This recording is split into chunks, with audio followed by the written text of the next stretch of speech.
Baru mulai nih ya? Baru mulai. Iya. Tapi kita mulai tapi dengan angka yang memang yang sangat besar karena memang BUMN kita ini nilainya memang total asetnya besar, kurang lebih 900 miliar dolar ya, gitu. Kalau Singapura yang juga sering dijadikan contoh gitu, ada GIC Private Limited Singapura dan juga Temasek Holding Singapura. Dan antara lebih ke GIC atau Temasek nanti pengelolaan dana dan investasinya, Pak Rosan?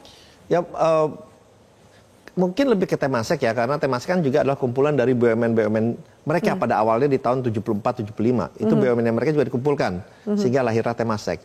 Jadi ini mungkin lebih agak mirip kepada Danantara. Konsolidasi dari BUMN kita lahir Danantara. Jadi mungkin lebih ke Temasek karena bentuknya hampir sama pada saat dibentuk. Ya. Seperti itu kurang lebih pengelolaan dananya akan lebih ke Temasek Holding Singapura ya. Ya. Banyak yang melihat pertanyaan berikutnya adalah oke, target memang selalu tinggi dan kita berharap semua berjalan sesuai dengan perencanaan untuk mencapai target yang baik itu. Tapi bagaimana jika ternyata ada resiko? Namanya investasi pasti ada resiko kan, Pak Rosan? Bagaimana ternyata ada resiko salah kelola atau bahkan berujung kerugian investasi? Siapa yang akan menanggungnya? Itu yang perlu juga dijawab pertanyaan banyak pihak termasuk publik dan juga investor. Ya tentunya dalam investasi pasti ada risiko. Tapi risiko itu adalah risiko yang bisa kita hitung atau calculated risk. Nah itu yang menjadi pegangan kita ya. Tapi apabila kita sudah melakukan itu dengan baik, kita sudah melakukan due diligence baik secara legal, baik secara financial, baik secara administrasinya juga, dan kemudian sudah disampaikan sesuai dengan prosedural yang ada ke komite-komitenya, tetapi misalnya itu sampai terjadi kerugian, ya kan itu kan bisa lihat kerugiannya itu karena apa, ya kan? Bisa karena force majeure atau hal-hal yang memang di luar perkiraan atau analisa kami pada saat itu sehingga terjadi misalnya kerugian. Tapi kan itu kan bisnis gitu ya, bukan sesuatu yang disengaja gitu. Kalau memang kerugian itu disebabkan oleh moral hazard, oleh kesengajaan atau ada benturan kepentingan, ya itu pastinya penegak hukum ya Mas. Penegak hukum karena di Indonesia tidak ada yang kebal hukum sama sekali, gitu. Jadi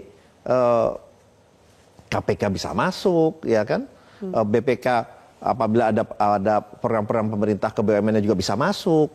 Jadi nggak benar kalau dibilangnya, oh KPK nggak bisa masuk ke KPK dan BPK tidak bisa masuk, nggak benar, bisa.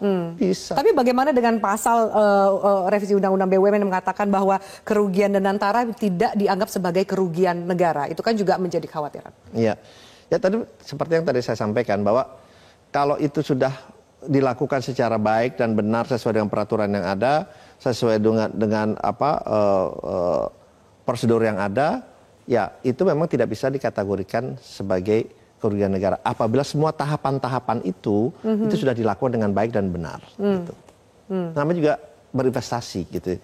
Kita investasi tentu berharap untung. Selalu pengen berharap untung. Tapi ada risiko rugi. Ada risiko rugi. Tapi mesti lihatnya seperti ini. Misalnya saya contohkan ya.